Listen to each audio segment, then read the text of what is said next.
Corporate coffee. No good. No good corporate coffee.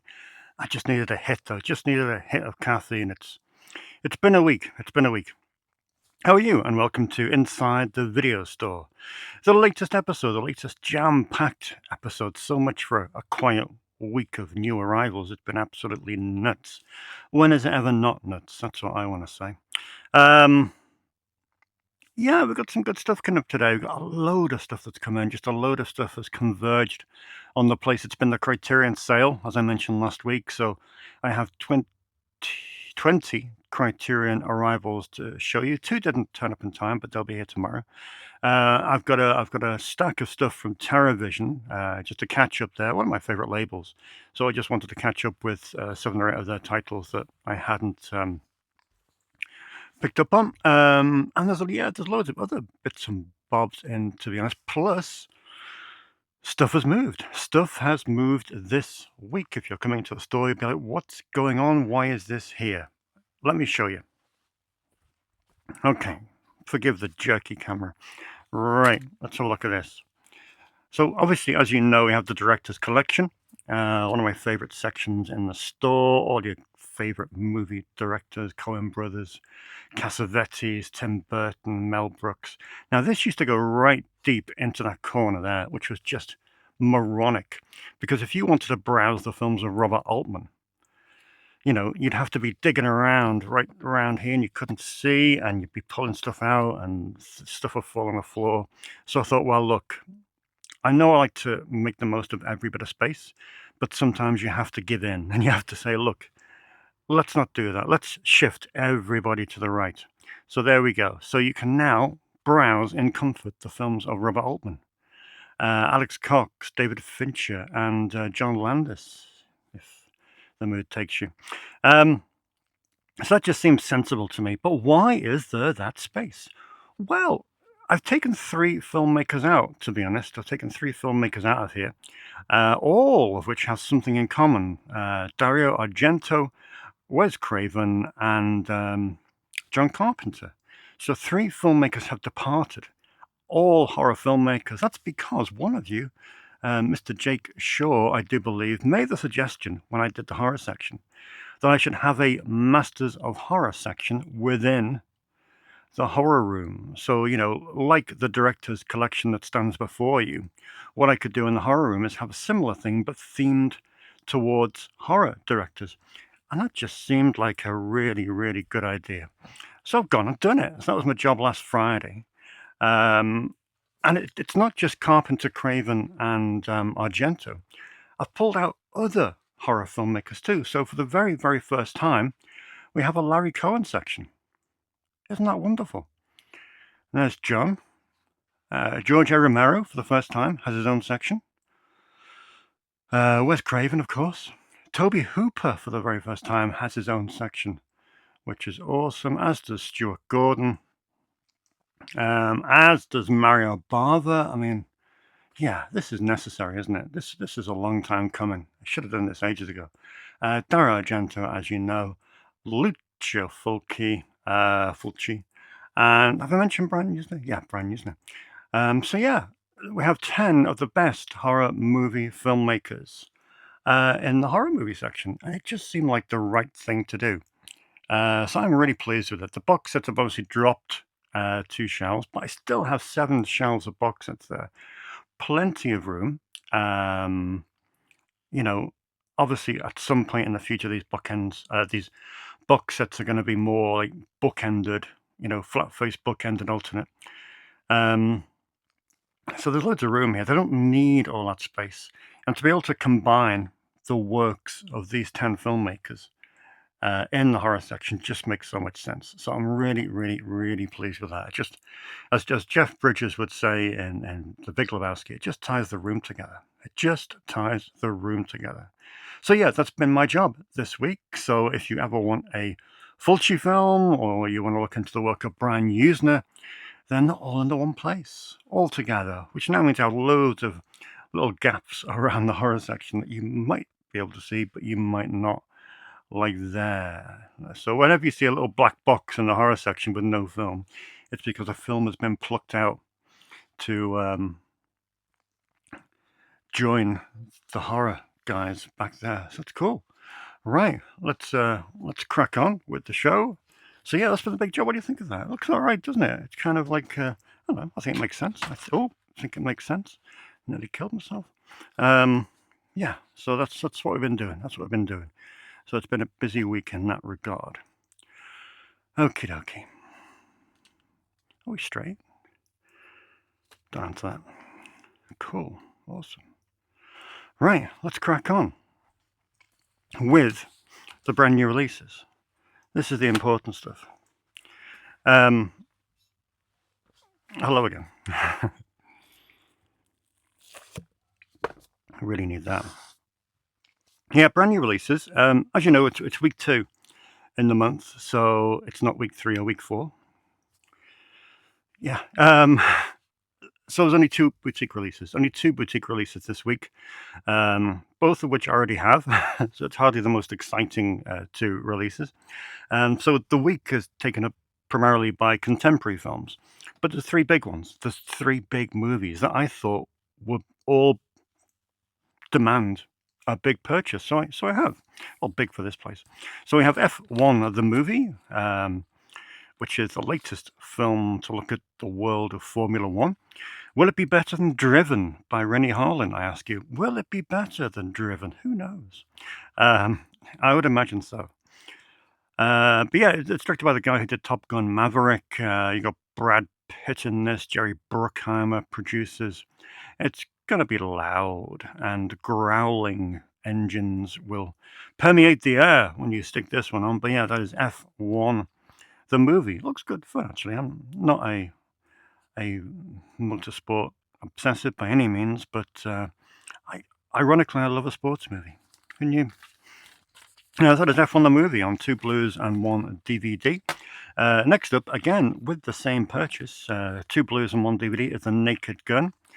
I'm still kind of about this. I know loads of people have been to see it, and they think the majority seem to really, really like it. So I'm going to go with that. I'm going to take this home and have a little look at it because I like Liam Neeson. Yeah, it should be all right, shouldn't it? It just seems weird. It just seems weird to have a film that you've grown up with, with Leslie Nielsen being kind of a pivotal part of your teenage years, and now it's remade with Liam Neeson. The Taken guy. It just seems like a strange. But then again, when Leslie Nielsen made The Naked Gun, he was renowned for dramatic roles. So I guess it makes sense in some capacity. See, this is produced by Seth MacFarlane. But yeah, interesting one. So yeah, let me know if you've seen that.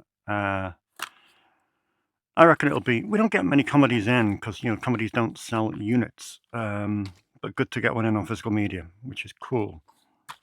Next up, again, 2 Blues and 1 DVD, is a film by Mike Flanagan. Mike Flanagan, of course, is a prolific filmmaker whose films we hardly have any of here, which is really, really frustrating. And I think he finds it frustrating as well, because he signed a deal with Netflix, and therefore most of his work past, was it Ouija 2 or something, haven't been released on physical media, which is maddening, to be honest. Some great movies there, some great miniseries there.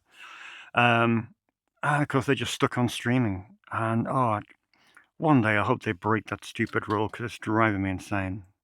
It is crazy. It is crazy. Anyway, this is The Life of Chuck. It's based on a Stephen King novella. Stephen King and Mike Flanagan have worked together many, many, many, many times. And it stars Tom Hiddleston and Mark Hamill. How cool is that? Even though I don't appreciate Star Wars, I still like Mark Hamill because who doesn't like Mark Hamill, both politically and creatively? An absolutely sound guy. So yeah, that's The Life of Chuck. This is probably the film of the week that I'm most intrigued about watching. And I reckon it'll do well. It wasn't a massive box office success. I think it only took 19 million worldwide, which wasn't a lot compared to something like The Naked Gun. But I decided to buy the same copy deck because I think this will be a great renter. Some films, they're just great renters. You know, maybe people didn't get to the cinema in time to watch it. Maybe they didn't. It wasn't an event movie, so they couldn't justify spending that huge outlay at the cinema. So it might fit better on home media. So we shall see. We shall see. Next up, we have Scott Adkins. Scott Adkins, a gentleman who I'm not a great fan of politically, but he is. Sorry, I'm sorting out my change. Not a great fan of politically, but he is a really, really good action star. In fact, he's probably the best post-millennium action star, I would say. Every one of his films is good, well worth a look, especially the work he did with the filmmaker Isaac Florentine. This one is directed by Louis Mandylor, and they've worked together, of course, many times before. And yeah, this sounds interesting. Inspired by a true story. And he plays a guy who's shot down during the Battle of Bataan and captured by the Japanese, forced into a fight for survival in a brutal hand-to-hand combat against skilled opponents. Sounds good. Sounds good, but it's Prisoner of War, out now on Blu-ray. Materialist, it's kind of like an unconventional week on home media, because again, this is another film that you just expect to turn up on Prime Video and fade into the background before anyone ever spots it's released. Yeah, but this is Materialists, directed by Celine Song, about a ambitious New York matchmaker who thinks she has love down to a formula. Dakota Johnson stars in this alongside Pedro Pascal and Chris Evans. It looks like a lovely film.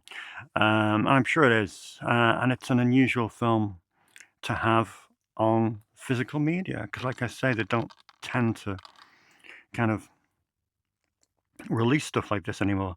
But I'm thinking it's the season of goodwill presents for mum, sister, auntie, daughter, girlfriend, etc., might come into play. So yeah, that is Materialists. Cool. That's the contemporary release out the way. As I mentioned, just 2 boutiques, both of which I have, so both of which are less interesting than they might be. We have John Carpenter's Dark Star, which is never a dull film. It's always a fantastic film. This is promised to be a definitive restoration. A definitive restoration expertly created from the original 35mm film reels. So 2025 restoration. It also comes complete with both cuts. I was wondering about that.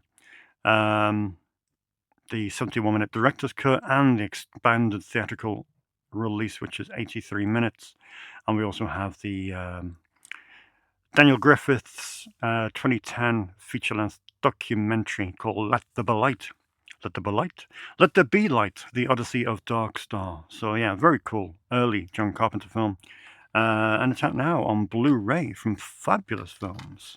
Fabulous. We have this one already in the Vinegar Syndrome collection. But with it being part of the 88 Films Slasher Classics collection, you feel duty-bound to pick it up and take a look. And it is Evil Laugh. It's a lesser-known slasher, but it's still worth a look. It's still worth a look. Scott Baio, Stephen Baio stars in that, even the brother of Scott Baio, and yeah, it's good fun. It's kind of the post-slasher era. It's 1986, I do believe. Yeah, 1986. So it's kind of post-slasher era, just when it's on the downfall. But you know, not a bad slasher indeed. Cool. Need that coffee. What's up next? I'm trying to make headway. Oh, well done to the competition winners, by the way. Nice to give both Mark his 3 Blu-rays on Saturday, and also Dominic on Saturday as well. Also handed over his 3 Blu-rays. Apologies to Dean I haven't got them in the post yet, but I got a load of mail to send out tomorrow, so I'll do so hopefully on Thursday. So hopefully, maybe by the time you watch this, you should have received your Blu-rays. But yeah, that is cool. Interesting group of rentals this week. Yeah, it's funny how only a couple of weeks back I was saying how no one rents Oliver Stone films anymore. And lo and behold, 3 have rented out in the last couple of days. Perhaps the most surprising one, which for some reason I haven't put down here, was W. I was thinking to myself, why is anyone renting W? Such a strange. I mean, it's a good Oliver Stone film, but it's not his best by far. And of course, someone said that probably because Dick Cheney died, so maybe they want to dip into the whole, historical aspect of that era. So yeah, I thought probably so. Anyway, Natural Born Killers has rented out. I pulled it out the other day on Laserdisc last week. But it's good to see it renting out, to be honest. I had someone in on Monday, I think, telling me how much they hated this film. I forget who it was. I haven't seen it in a long time, probably since just after it came out. I'd like to watch it again, to be honest. But yeah, interesting film. Yeah, Natural Born Killers out for the. I think it's probably the first time this is rented out in well over a decade. So well, I think it's probably the first time ever the Blu-ray is rented out since I upgraded it. So yeah, but still, Oliver Stone is painfully underserved on Blu-ray in this country, which is a shame. Nixon just rented out the other day, which is a really good film. And I had a look at there is a Blu-ray, funnily enough, on eBay, which looks good, but it's a first-generation Blu-ray.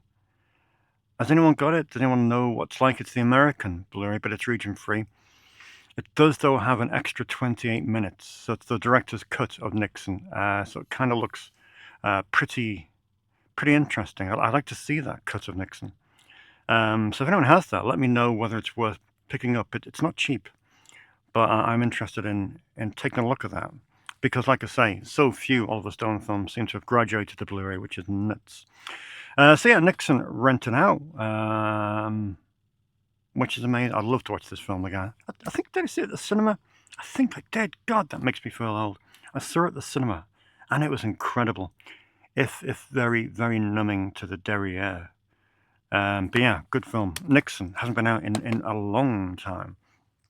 The other week, we had Bruno DeLeo doing his 5 films. And he picked Rocco and his brothers. I think one of my customers was inspired by that level of that era of Italian cinema. They decided to go for some Pasolini and rent Acatone as well, which is cool. Bit of Pasolini for you. So yeah, really great to see this one renting out. I haven't seen it, but I was just looking at these Masters of Cinema releases the other day, and they are just absolutely insane. Just the quality in that section is just palpable. It is absolutely throbbing with quality. So Acatone. Another week, another Greg Araki film going out. And another week that we don't have the Criterion set of Greg Araki films, which is annoying. But yeah, Greg Araki films, as you know, broken record time, go out every single week, and still I'm relying on first-generation DVDs. Poor. Next up, someone had a customer in yesterday, didn't know that there was more than one Mimic.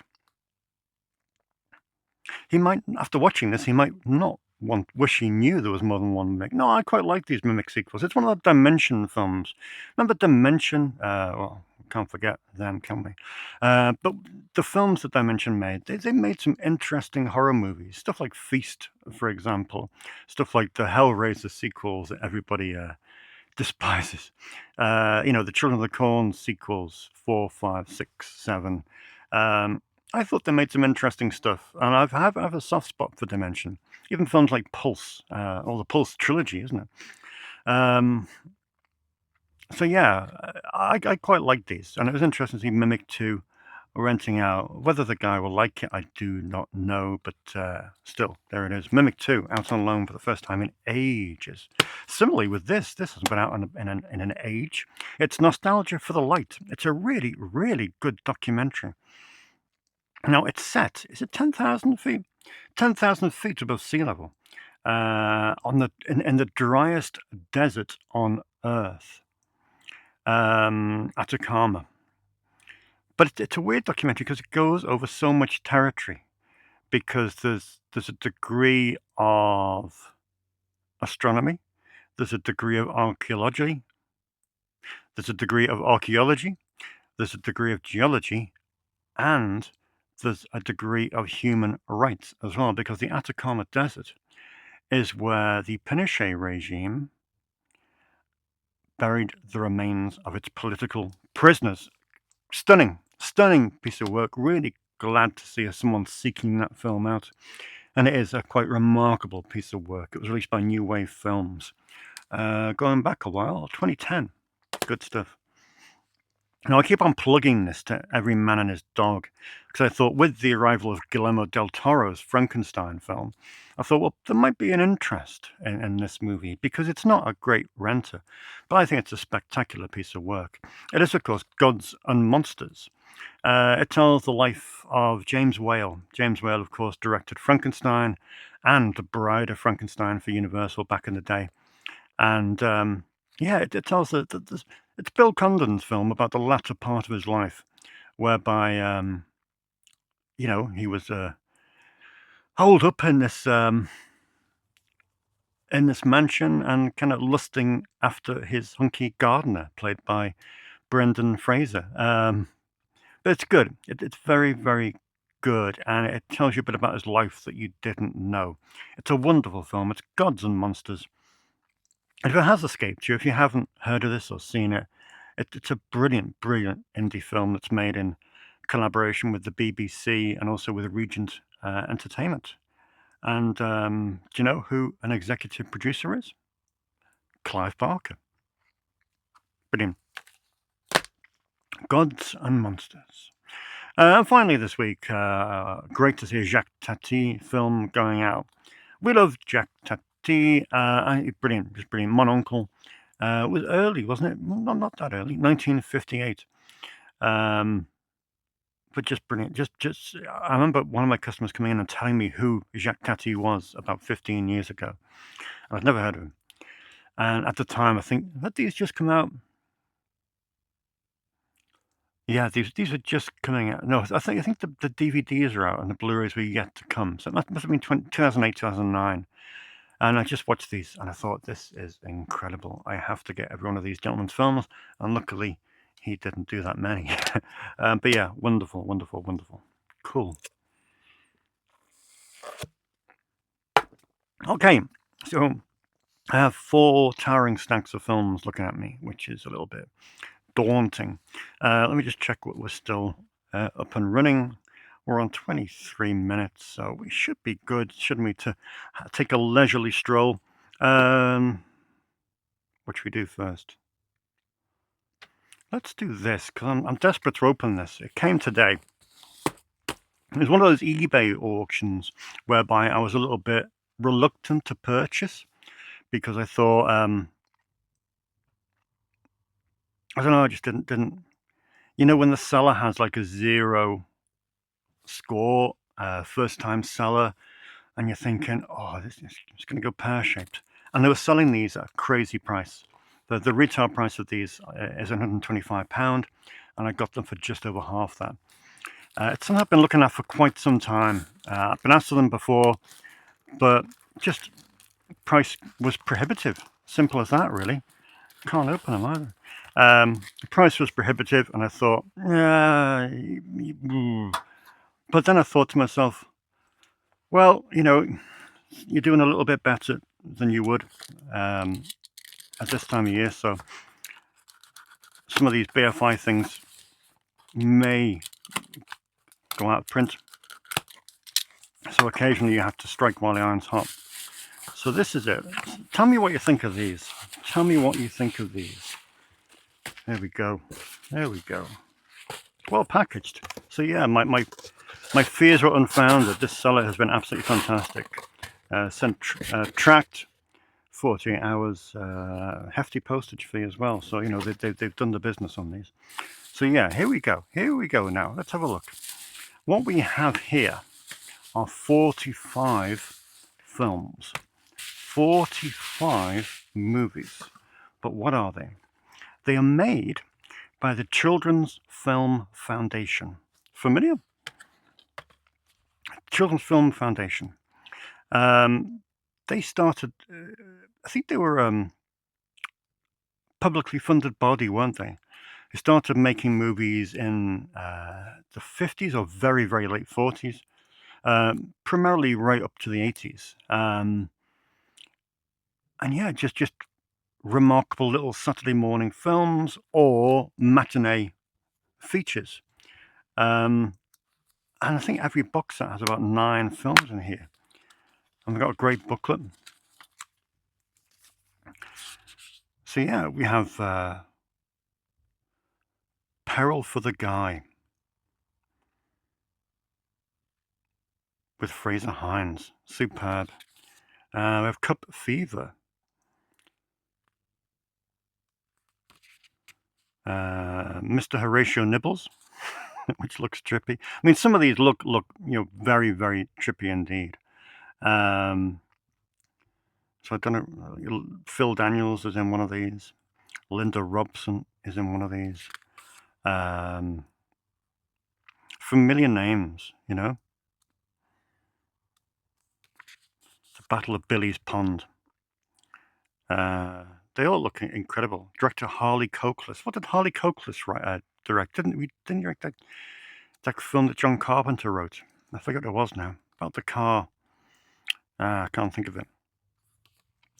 1 Hour to Zero with Dudley Sutton. Jeez. Nuclear Threat. I mean, kids film. A kids film about 2 boys returning from the countryside to discover that their tiny village is deserted in this pacey thriller of impending nuclear disaster. Shot in the mountains of North Wales. I mean, some of them just look so bleak and grim, but some of them look quite trippy. I mean, here's Pop Pirates with Roger Daltrey. Geez, produced by Ralph Thomas. They look, and they're full of shorts as well, full of 18, 16, 20-minute shorts. So yeah, there's 5 of these boxes. Box set 6 is out in the spring. So we have Children's Film Foundation Bumper Box 1, Bumper Box 2. Again, really well. Let me just check these discs. Perfect. Pristine. A really interesting, really, really interesting. Sky Pirates with Bill Maynard. Some really interesting filmmakers did these. God, I remember that one. I remember that one as a kid. A Ghost of a Chance. Good Lord. I remember that quite vividly. Just seeing that shot. Dennis Waterman. Amazing. So yeah, lose yourself in these, because these are all what we got. What's the running time here? 55 minutes. Sorry, this is really boring for you, me reading a booklet as you sit on your sofa. We have 50. So they're all under an hour. They're all under an hour. So you could knock a few of these off in one sitting, but they all look tremendous. So there's 5 Children's Film Foundation boxes. 1, 2, 3, 4, 5. Got a loose disc in here.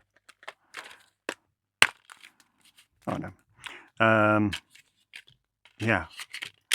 So just amazing. Just absolutely amazing. So yeah, number 6 is coming out in the spring. So I'm in with these. I am in. Brilliant stuff. Robin Asquith. Keith Chegwin. See, we need more Keith Chegwin films here. So that is it. That's the Children's Film Foundation. Bumper box set 1 to 5. Number 6 in the spring. And yeah, 45 films. Classic entertainment. Wholesome entertainment. Brilliant. Can't wait to revisit those. That'll be amazing. Here's another set. Probably a set that you're thinking, what is wrong with you? The upgrade that nobody knew we needed. It is Paranormal Activity, the Ultimate Chills collection.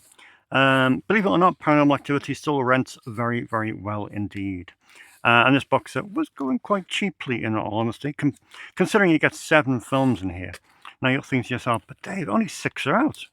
Well, believe it or not, they made a 7th. I know some of you will have seen this. It's called Paranormal Activity Next of Kin. It was made in 2021. I think it was made for Paramount Plus or something. It didn't get a release in this country, a single disc release in this country. So Paramount kind of held on to it, but it was available as part of this set. So I thought, well, in that case, Blumhouse made it as well.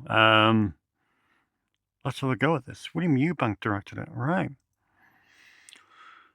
So yeah, I don't know what that's like, but I've heard that this 7th film in the franchise is fairly decent. You also get a feature-length documentary as well called The Unknown Dimension, the story of Paranormal Activity.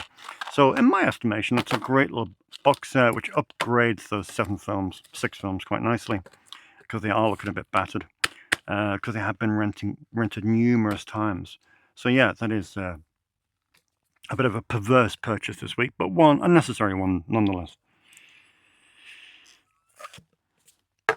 Okie dokie. Now, as you know, I do like a bit of TerrorVision. That is the label. I do like a bit of TerrorVision. I just think they're a good label. You know, they've had this 13 weeks of Halloween thing going on recently, where they've announced a new product every week for 13 weeks. There's some good stuff there, like Shoestring Slashers Volume 2, which is exciting. That's coming in soon. There's also a box set of 90s horror, 90s low-budget horror that's coming in. Picked up another few of their films as well. They're doing like a Neo Giallo line of movies. There's an old horror film coming in called Death by Dialogue. And I think 1 or 2 others as well. Scrapbook on UHD, for example. So they'll all be in next spring. They're all on pre-order, but I think it'll take a while for them to be manufactured. But in the meantime, I thought, well, you know what, I'm going to make an effort. I'm going to make an effort to catch up on TerrorVision and the titles that look good that I haven't picked up. 8 have come in. Now, TerrorVision had an issue back in the day, whereas they would advertise everything as region-free, but lo and behold, when you get the disc in, unfortunately, that wouldn't be the case. So kind of, I mean, it's fine for me personally, because I have a region-free player, but for my customers, it's very, very annoying, as you can imagine, because they'd like to see something and they can't. You know, one of the most annoying ones, from my perspective, was the Japanese remake of Cube that came in. Again, region locked, didn't need to be. And they were very apologetic. They said, well, you know, we do set out to make everything region-free, but hey, lo and behold, 4 of these cases are classified Region A. Thankfully, only 3 of them are actually Region A. I tested the whole lot last night. The one that is, so the one I'm going to have to stick in the Region 1 section in the far corner, is this. It's John McBride's Cannibal Campout. Unfortunately, yeah, it looks like a really cool shot-on-video film from 1988. Just a great regional horror. So yeah, that is a bit of a shame, but yeah, Cannibal Campout will be heading to my Region 1 section. But still, we have 7 great TerrorVision releases to look at. 2 Kung Fu's. We have Game of Killers, which looks very, very nice indeed. Where's it from? I don't know, but it's from 1978. Anyway, looks like it's from Hong Kong, but I don't know. But yeah, that's a rare release. That is Game of Killers. I do love these low-budget Kung Fu films. An Old Kung Fu Master is another one.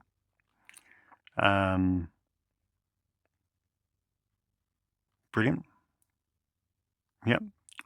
Found a badly battered print in a warehouse in Hong Kong. Scanned, repaired, and color corrected. And here we are, 1981. Wonderful. An Old Kung Fu Master. All of these came with slips as well. Now, I know many of you are fans of John Russo. you know, especially his film Zombie Nosh, which was released thankfully under its American title here, Flesh Eater. Vinegar Syndrome put out, I think, year before last. Now here's another one of John Russo's films. It's called Santa Claus. How about some seasonal cheer with some Santa Claus? It is, of course, a slasher made in 1996. Debbie Rochon stars in this, which is kind of cool. But yeah, it looks good fun, to be honest. It's a new 4K scan of the original 16 millimeter. There you go, Neil. 16 millimeter camera negative, and features the usual ensemble that Russo, of course, as you know, co-created Night of the Living Dead. Bill Hinsman is in this. Actually, Bill Hinsman did Flesh Eater, didn't he? It wasn't Russo, but they're all part of the same crew. Good Lord, this looks interesting. But that is Santa Claus by John Russo. Now this looks. I'm going to take this on tonight. I've got research to do tonight. Do you know this week I have obviously my new project for Arrow Video is on the go, and it's robot orientated. So in the past 4 days, I've seen Cyborg Cop 1, Cyborg Cop 2, Cyborg Cop 3, Cyborg 1, Cyborg 2, and Cyborg 3. You can kind of sense a theme, can't you? So I've got one to watch tonight. I've got either Project Shadow Chaser or The Vindicator from 1986. But I think I'll pause that for one night because I'm desperate to see this. It's called the WNUF Halloween Special. Yeah, it looks kind of like an American-style Ghostwatch. Originally broadcast live on October 31st, 1987, the WNUF Halloween Special is a stunning expose of terrifying supernatural activity that unfolded at the infamous Weber House, the site of ghastly murders. Local television personality Frank Stewart, blah, blah, blah, blah. Yeah, looks very, very interesting. So yeah, I'm going to take that home tonight because it looks quite wacky. So I'll leave that there. Shrek is by some good people. I do like the filmmakers Harry James Picardi and Don Adams, two really great filmmakers, always work together. They made some really, really cool stuff for Full Moon that Charlie doesn't like so much. But I like it. One is called Jigsaw, which I think is one of the best post-millennium Full Moon pictures. But this was a really, really low-budget indie film that they made in 1990 when they were basically kids. And it's about 3 horror movie obsessives who dream up a seance to bring back Max Schreck from the dead. Crazy. So yeah, that's that. Looks great. Sounds great. So yeah, that is Shrek from Harry Picardi and Don Adams. Then we have All Jacked Up and Full of Worms. And yet the last 2 TerrorVision here are fairly contemporary releases. This one's for 2022. It's about a maintenance worker at a scuzzy hotel looking for an escape. And it's a desire that becomes a twisted reality when he and some others discover a stash of powerful hallucinogenic worms that take the group on a trip to hell. It does sound and look from the screenshots absolutely wild. So yeah, I can't wait to see that. That's All Jacked Up and Full of Worms. And finally from TerrorVision we have a film by Peter Hengel. It's called Family Dinner. This one is from, again, 2022. Yeah, it looks really, really interesting. Looks a bit like Jason Lives, I've forgotten his name. The film he made, Santa, Secret Santa. So it sounds a little bit like that, relatives gathering for a feast and horror ensues.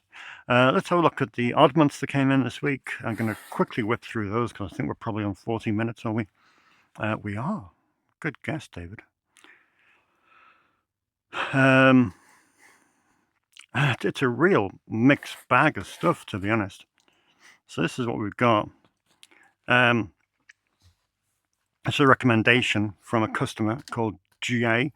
I think it was a film I actually got in when it was released back in 2013-14. A film called Open Grave, starring Charlito Copley. It sounds great. I don't know why I didn't keep hold of it, because it does sound amazing. It's got great IMDb score. And it is just literally about a guy who wakes up in a pit of dead bodies with no memory of how he got there. Sounds cool. That's Open Grave, and on Blu-ray, an old but contemporary horror that was requested. Upgrade time. As you know, constantly on the lookout for upgrades. King of Comedy is a no-brainer, especially after watching the Scorsese documentary recently. Good extra on this as well. You have a conversation with Martin Scorsese and Robert De Niro and Jerry Lewis from the Tribeca Film Festival. So yeah, it's great, but good to have that on Blu-ray. Now that I've moved the directors around, a little bit more room for some filmmakers whose work I haven't really completed, one of which is Francis Ford Coppola. So we have Tucker, The Man and His Dream, with Dean Stockwell, Frederick Forrest, Martin Landau, Joan Allen, and Jeff Bridges. Never seen this in my life. When's it from? 1988. Produced by Lucasfilm as well. Don't know what to think of this. Anyone seen it? Tucker, The Man and His Dream. Recently got a 30th anniversary Blu-ray release. No, it didn't. That was about 7 years ago, wasn't it? So yeah, I thought, let's have a go at that. Never had that film in before. Obviously, Edgar Wright's film is doing well at the cinema. If it's out, then it may not be doing well at all.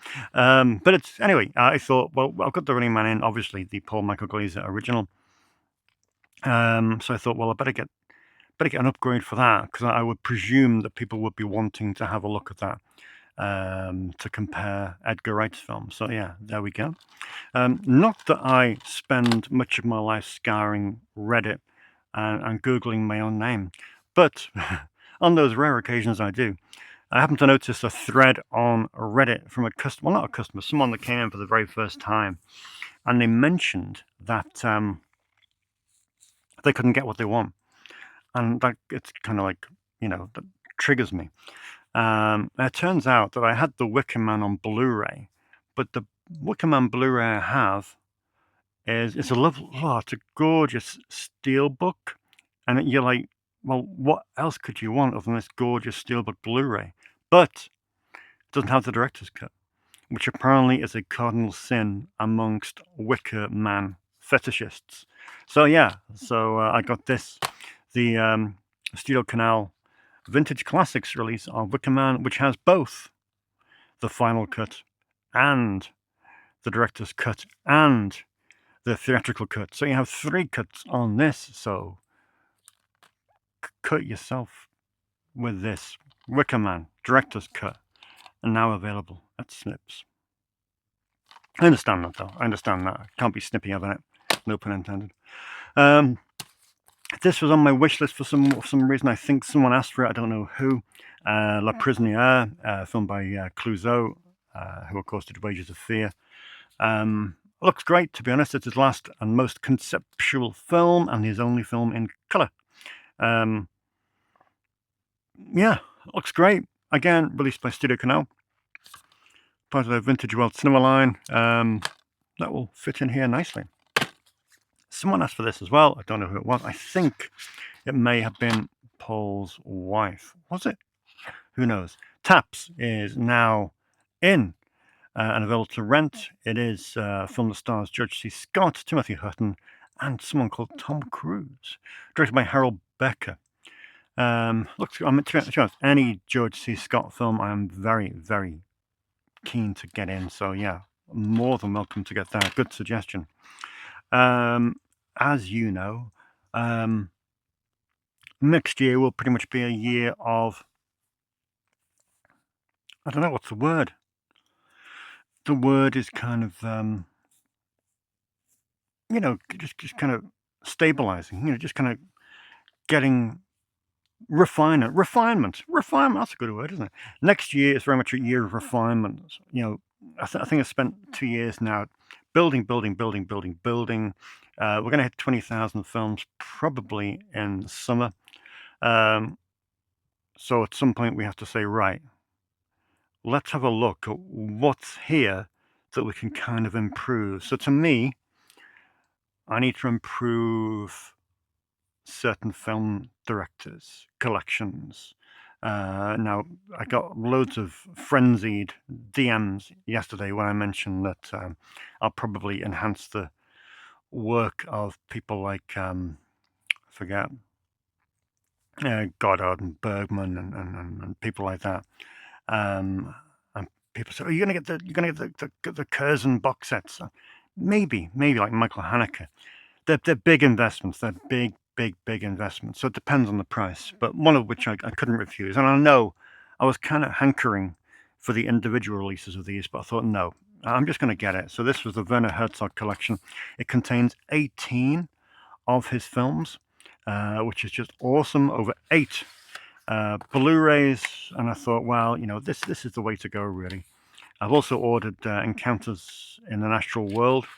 So, the Werner Herzog section will be beefed up. Some of those DVDs I've got in there are shocking, to be honest. They're as old as the Ark. But yeah, really, really great to have all these in on Blu-ray now. And yeah, individual cases are nice, but sometimes it's more economical just to get the box set. And then people are wise enough now just to cherry pick from those box sets whatever they would like to see. So yeah, that is the Werner Herzog film. 18 movies on Blu-ray now in stock from the BFI. Terrence Davis would have been 80 years old on Monday. Amazing director, born just a few miles down the road in Kensington, Liverpool, proper working class. You would never think of it listening to him. But no, one of the guys came. I think it was Kieran came in and rented some Terrence Davis, and it triggered me into thinking I need a Terrence Davis section. So you may have caught it before, just below Robert Altman and next to Alex Cox. There has to be a Terrence Davis section. He's such an important filmmaker. He made such important movies. I watched Of Time in the City again on Sunday morning, and it is one of my favorite films of all time. It's an absolute masterpiece. You listen to his kind of plummy tones, but you can't escape the fact that he is pure Scouse, working class, born and bred. And the way he despises anything Tory, the way he despises the monarchy, and just his overall perception of life is it's so funny. It really is funny. He's such a funny guy. I watched this as well for the first time in a long time. I upgraded it to Blu-ray. It is, of course, Distant Voices Still Lives. Again, it's a 5-star masterpiece. It's a wonderful film. Pete Postlethwaite stars in this. It's a devastating film, but it's a realistic film. It's semi-autobiographical about his experience of growing up in Liverpool with an abusive father. It's a hard film to watch, but it's very, very good, very powerful. Absolute masterpiece. Got some great special features here. You've got a commentary with Davis, but you've also got a great Q&A at the BFI, which is brilliant because he's so funny. It's so funny. I've never known anyone so self-deprecating. I think it's the only time I've ever been starstruck. I think I went to see Mark Kermode in Liverpool, and I was walking down the stairs and I saw Terrence Davis having a cup of tea out the corner of my eye, and I thought, oh, I would love, what I would give to go and have a chat with Terrence Davis, but I could not do that. That man is on another level, on another level. Thank you to all my viewers for selling me this. Summer of Fear. We recently did a Wes Craven commentary, and this was one of the films I watched in prep. It's a TV movie by Wes Craven. And TV movies don't normally get physical media treatment. This did, though. It's a good film, Linda Blair's in it. Fran Drescher's in it. It's based on a story by Lois Duncan. Lois Duncan, of course, also created the story for I Know What You Did Last Summer. It was based on her book. And yeah, this is a cool little movie. Great special feature on it. You've got a commentary with Craven. But yeah, that is Summer of Fear. Never had this in stock before, but now I do. It'll be going straight into the Wes Craven section. Another Terence Davis film I've upgraded is The Deep Blue Sea. And of course, we also have The House of Mirth coming to Blu-ray for the very first time in 10 days' time. But after these Chaplin discs for quite some time, and eventually they dropped to a price that was just impossible to refuse, we have the Mutual comedies. How many's in here? 16, 12 films made between 1916 and 1917 rather, for the Mutual Film Corporation. Amazing releases, these, again from the BFI. So there we go. And also we have the S&A comedies, which were made the previous year between 1915 and 1916. He signed a 1-year contract with the S&A Film Manufacturing Company. He made 16 films, so there's 16 films here. Just cool, just essential stuff. And it's great now to have something like 81 Charlie Chaplin films in this store. It's such an important thing to have these films as an archive and available for people. It is incredibly important, because some of these movies will in the future certainly be hard to find. So it's good that they will be here and always be here. A couple of VHSs. Again, something that's not the easiest thing to find. It's never had a release in this country beyond VHS. It is White Man's Burden. I'm not the biggest fan of John Travolta, but when you pair him with Harry Belafonte, it's kind of essential, to be honest. This one, I think it did open at the cinema, to be honest, and it didn't stay there for long. I certainly remember it coming out on VHS in 1995. Interesting little film. Based in a world where roles have been reversed in terms of race. Wouldn't that be a good idea? And finally, in the also rounds, we have Immortal Sins. This is a Roger Corman production from 1991, back in the days when he was filming stuff in Spain. It's a really kind of lavish on a budget. But yeah, it's not bad at all. Cliff de Young is in this, Shari Shattuck, and Mariam Darbo, directed by Hervé Hachal. Yeah, not a bad little movie. I think I've seen it once, can't remember, but either way, you're never going to get this in any format, anywhere, again, ever, probably. Don't quote me on that, but do quote me on that. Right, okay, we're nearly done. We just got the Criterions to do, so settle in for another hour. I'm joking. Let's just check a recording, because this would be a little swine to re-record. Let's have a look. Okie dokie. Yeah, as you well know, I am a huge Criterion admirer, as are my customers, because it is the biggest renting section in the store. I explained last week that I'm going to move that section in January to its own standalone, top to bottom little separate bookcase up here by the counter, where you've got room to breathe. You can survey it, you can take your time. It feels a little bit of a traffic hotspot with people from the other side of the store, so it can be awkward to browse there. And it, like I say, it's such a draw for people. Criterion prices are going up and up and up. Some might say justifiably. So it just seems sensible to move them, put them in a separate place. And of course, this month is the rare opportunity, the once-a-year opportunity we get to go into the Criterion sale and pick up some things that perhaps we should have got in previous years. I've got 153 Criterion Blu-rays here. This takes it up to 175, with 2 that are arriving tomorrow. So I'm hoping November, December, January, February.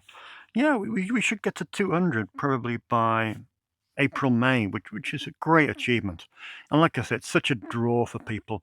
It's funny how, you've had so many great labels who are icons. Arrow Video, 88 Films, Indicator, Masters of Cinema. Brilliant, brilliant labels, Radiance. But Criterion always remains number one. It's weird, isn't it? No matter who is about, no matter what they do, what they release, Criterion still has this cachet. Whether it be their marketing via the Criterion Closet, I don't know. But there's something about them that's kind of like, oh, this is in Criterion now. Oh, it's kind of like got the ooh factor.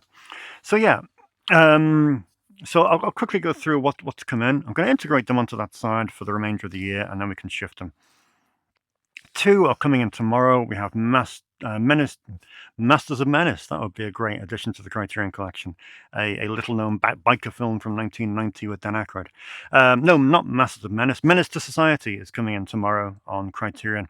And also, probably the bargain of the season is the Apu trilogy. Which I think has a retail price of $59.99, but it's been discounted to $29.99. So £30 for that trilogy, £10 a movie. 3 of the greatest movies ever made. You cannot say no to that. Anyway, let's see what we've got. We've got The Irishman, Martin Scorsese's film. Believe it or not, I only had this on DVD.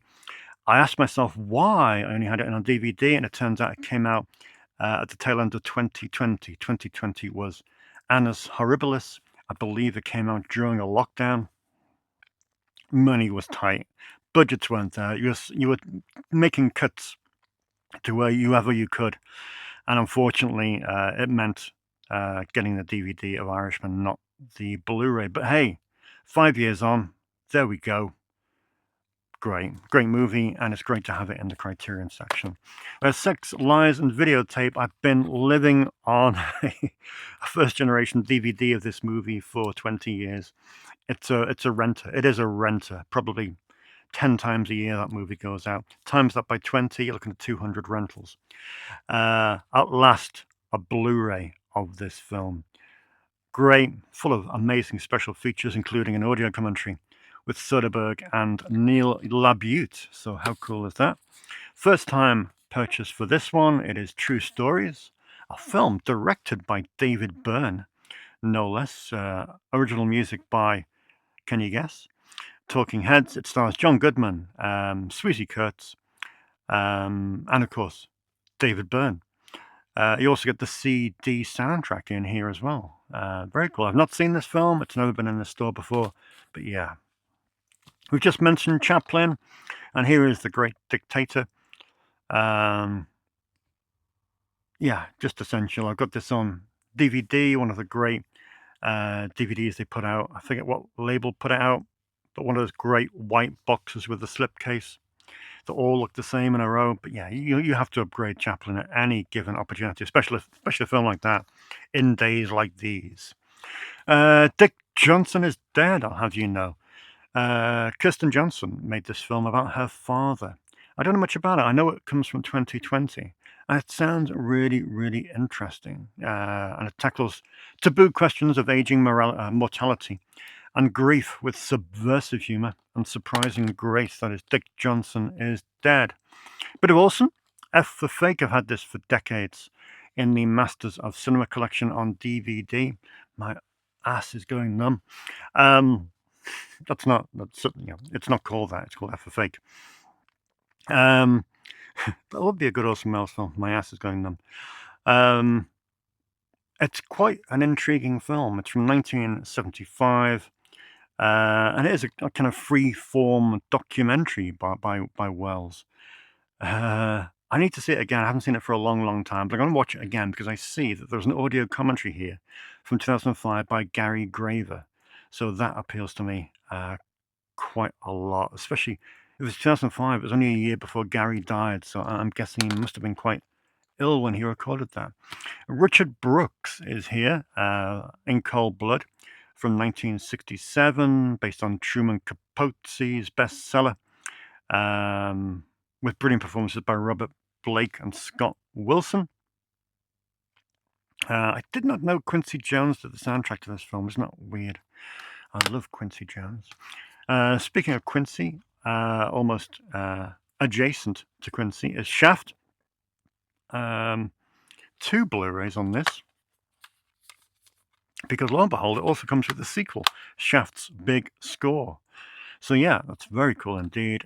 Richard Roundtree, filmed by Gordon Parks.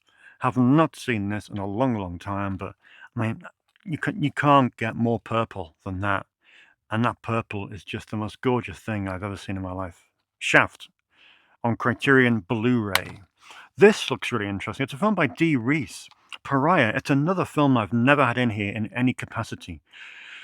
It sounds amazing. It's an all too rare coming-of-age tale to honestly represent the experiences of queer black women.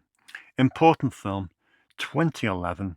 Like I say, directed by Dee Reese. And yeah, it sounds absolutely spectacular. So that is Pariah, now available in the Criterion Collection. A bit more Visconti. We have The Damned again. It's not a film I've had on DVD, but it's an important movie. Dirk Bogart is in this. Helmut Berger, of course, who memorably donned that Marlene Dietrich-style drag in this film. A Bergman I've never had before, Sawdust and Tinsel. Big Bergman section down there, but never had this. So that's an exciting release. Not chock full of special features, just an audio commentary, but still great to have this film. Another film I've never had in any capacity is this, Hearts and Minds.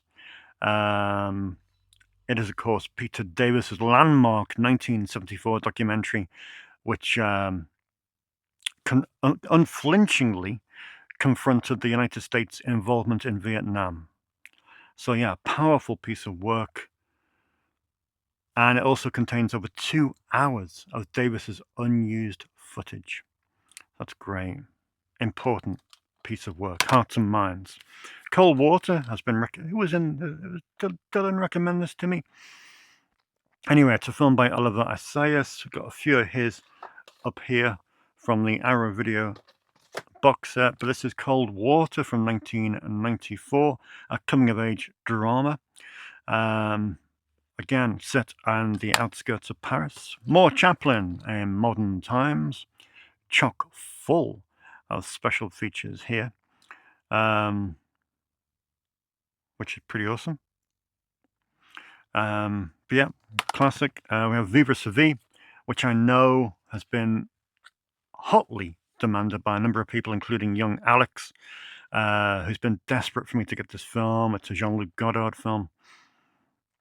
So yeah, that's great. Another cool addition to one of those filmmakers. Claire Denis is here with Beau Travail. Her ravishingly sensual take on Herman Melville's Billy Budd.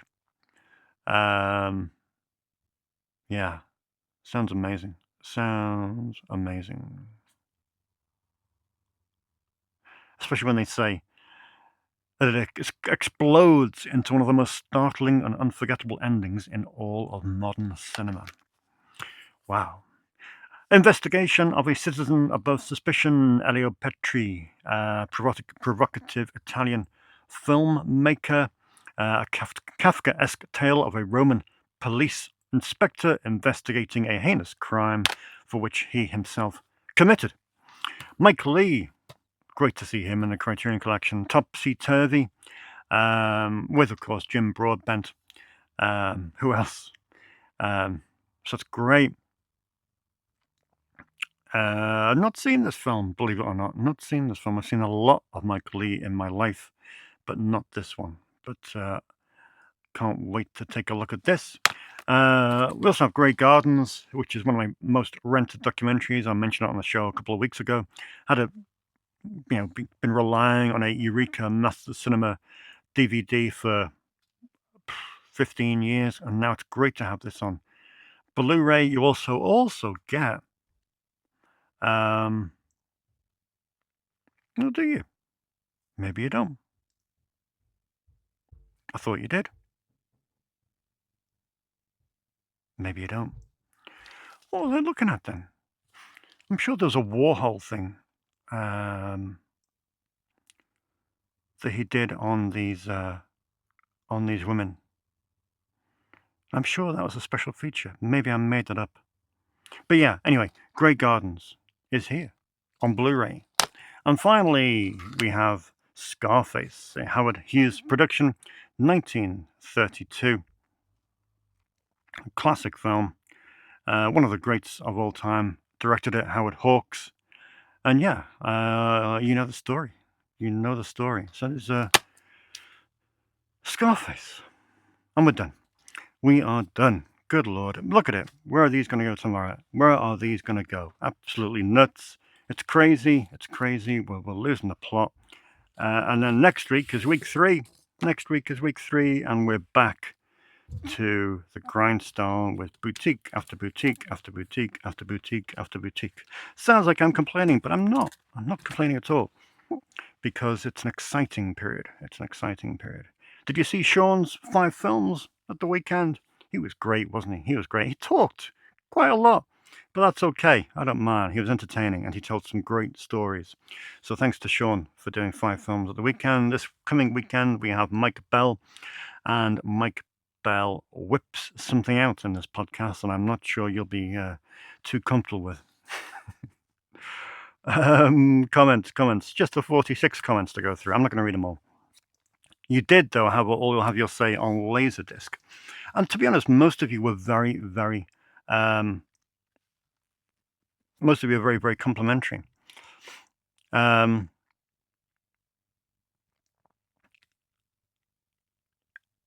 yeah, the consensus seems to be go and get a player, Dave. Let's run through it anyway. Jake says, I've never seen a Laserdisc outside of its case. Would love to see them up close. I presented Jake with a Laserdisc just yesterday. Polly Rabbit says, if you do get into Laserdiscs, the Grindhouse release of Cannibal Ferox is amazing. A great gatefold sleeve, 7-inch single, and a vomit bag. It's one of the few things that I kept. Unused, I hope. Unused. Laser rot is a big problem, though. Right. And if the video is analog, noise can be a problem. So it's interesting. Laser rot. I mean, there has been some element of disc rot on DVD, isn't it? I mean, I've never had it. I've had it maybe 4 times, and there are 13,500 DVDs here. And we have traffic, we have traffic. And I've only ever noticed disc rot, yeah, maybe 3 or 4 times. Wrong Turn was one of those films. So it is a rarity. It is a rarity. I mean, this is 2025, might be worse in 2035, 45. But at the moment, disc rot in terms of DVD is fine. Laserdiscs, I'm going to have to go through those just to double check and see where the land lies. But thanks for that, Polly Rabbit. Good to know. Graham Reed says, my own history of Laserdiscs is that I worked in Tower Records, Birmingham in 1996-97. I had a very large specialist Laserdisc section set up from scratch by someone who had their own huge collection. Lots of US imports. Laserdiscs usually sold for about $29.99 and up at the time. Some went as high as $49.99. Many Laserdiscs have special features not ported over to DVD and Blu-ray. Often commentaries, such as the first 3 Bond films, or, for example, the director's cut of Ransom. Interesting. I have Ransom. And as an analog format, picture quality on Blu-ray DVD is of a higher resolution. But yeah, it has many, many fans. That's really interesting. That's really good to know. Thank you for that, Graham. Interesting. Jonah Fish says, I'm here in the US and have a Laserdisc player that I purchased from a local college for $10. $10. Video quality is a bit softer than the DVD image, but it's significantly better than VHS. Depending on the release, audio can be just as good, if not better. I watch Laserdisc occasionally, and the quality is very watchable on modern televisions. My player doesn't auto-switch sides, so you have to get up and flip the disc. Not so much a pain as you think, since most of my discs run 50 minutes per side. Interesting.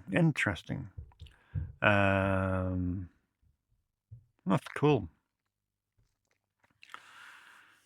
Patrick asks, in light of the Laserdisc collection and the rise of vinyl records again, he wants to know what people would say is their favorite media format.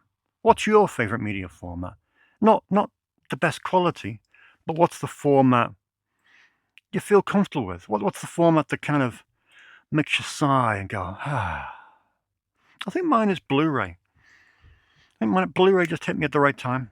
I'm passionate about the quality of it is good for me. And yeah, it's just comfortable. The price is right a lot of the times.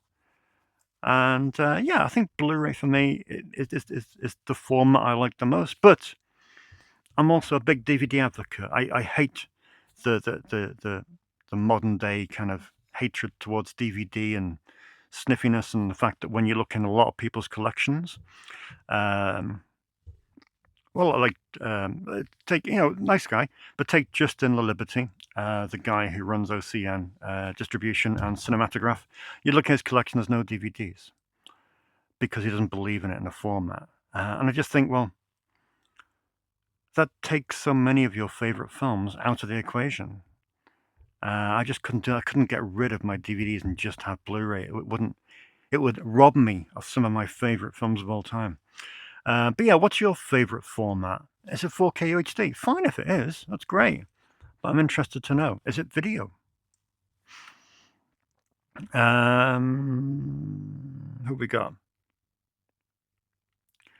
Who have we got on Laserdiscs? Who have we got on Laserdiscs? Who have we got on Laserdiscs? Yeah, Stephen and Nicola. I miss my Laserdiscs, but I don't miss paying for them. I had a Pioneer player. It played both sides of the disc and both NTSC and PAL. You've got some beauties in that collection. A Laserdisc of A Clockwork Orange cost me £55. I used to get them in Movie Boulevard in Leeds. HMV and mail order from Laser Enterprise. Laser Enterprise, what a cool name for a business. First time I saw Texas Chainsaw was on Laserdisc. I've only got two left, the Japanese disc of The Evil Dead and the Criterion of Halloween. That box of Indiana Jones has a making-of documentary that I've only ever seen on that Laserdisc. Wow. So yeah, Stephen and Nicola, I love them, and I regret getting rid of my player and around 80 discs. Ouch. Ouch. Andy Martin says, great episode and congratulations on a record-breaking week. I love the Laserdiscs. I've never had a player, but I have a fondness for that time and my own collecting endeavors. Also, many thanks for your purchase. You bought Summer of Fear from me today. Thank you, Andy. Great disc. Can't wait to get that in the horror section. And that's it. That's it, I think, in terms of Laserdisc. Stuart says the Laserdisc database has everything you could possibly want to know. So the Laserdisc database is my place to go. I will check it out. Thank you very much indeed. Yeah, so Freddie Dankins said the original Speak No Evil is such a great but bleak movie. It is. The original Speak No Evil came in last week from Arrow Video. It is a very, very cool film. Looking forward to the Criterion episode. I hope you liked it, and I hope it wasn't too boring. Who we got? We have Aidan O'James. Awesome collection you have. Thank you so much. Fergus says, where's the store? Where's the store? Wirral, just 3 miles from Liverpool. That's where it is. John Young points out that Ghoulies 1 and 2 were released by 101 Films on Blu-ray in the UK. Explains how I missed it. I do remember them being released now, because I was just trying to work out why I hadn't upgraded my Ghoulies DVD, and that would explain it. But yeah, not the greatest fan of 101 Films. Paul says, nice to hear some love for Big Ass Spider.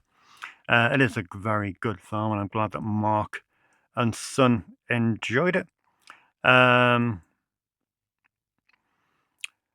Big Al says, great to hear the plans for the future regarding the Criterion section. Definitely looking forward to seeing it involved. Regarding the past comment about the coffee shop inside, is there a way around making it complimentary coffee with people? Is there a way around making complimentary coffee for people with them making a donation? That might have legs, Big Al. That might have legs. We'll have a think about that. Apollo says, great to hear that your business is on an upward trend, and long may that continue. Fingers crossed. Matt comments and said, life's busy. It is, Matt. Life is busy. Sadly, I struggle to find the time to come into Snips. Well, that's not good enough, Matt. Make time, which is devastating to me. However, these weekly videos subdue that devastation by making me realize that I can't stand going in that place with that man. Only joking, he didn't write that. Thanks so much for making these, Dave. There's nothing better than working hard and winding down on a Friday evening and tuning into what to do inside the video store. Great stuff, as always. Thanks, Matt. Good to hear from you this week. James says, can I just say, you can. I've been a customer for around a month now, and I look forward to coming in every week. Really enjoy having a good browse of your fantastic library. It's absolutely fantastic in what you're doing with this store, and good to hear business is good. Thanks, James, and thanks for coming in. It's really, really appreciated. I think that's about it. Good Lord. And yeah, Chris Ward says again, 101 Films put out the first 2 Ghoulies movies. Maybe I should upgrade and bite my ego and get those 101 Blu-rays. I don't know. Indie Phantom Sofa Cinema says, I need to see Blank City as I'm a junkie for underground flicks and docs. Yeah. I contributed to the crowdfunding for the upcoming Slasher Trash documentary. Slasher Trash, that's a story. That's a story for another time. And finally, John Hughes says, hello from Bangkok. Thank you, John. John is watching this episode in Bangkok. How lovely is that? Dave, the Terminator. Missed it. Dave, the Terminator 4K Steelbook is well worth picking up.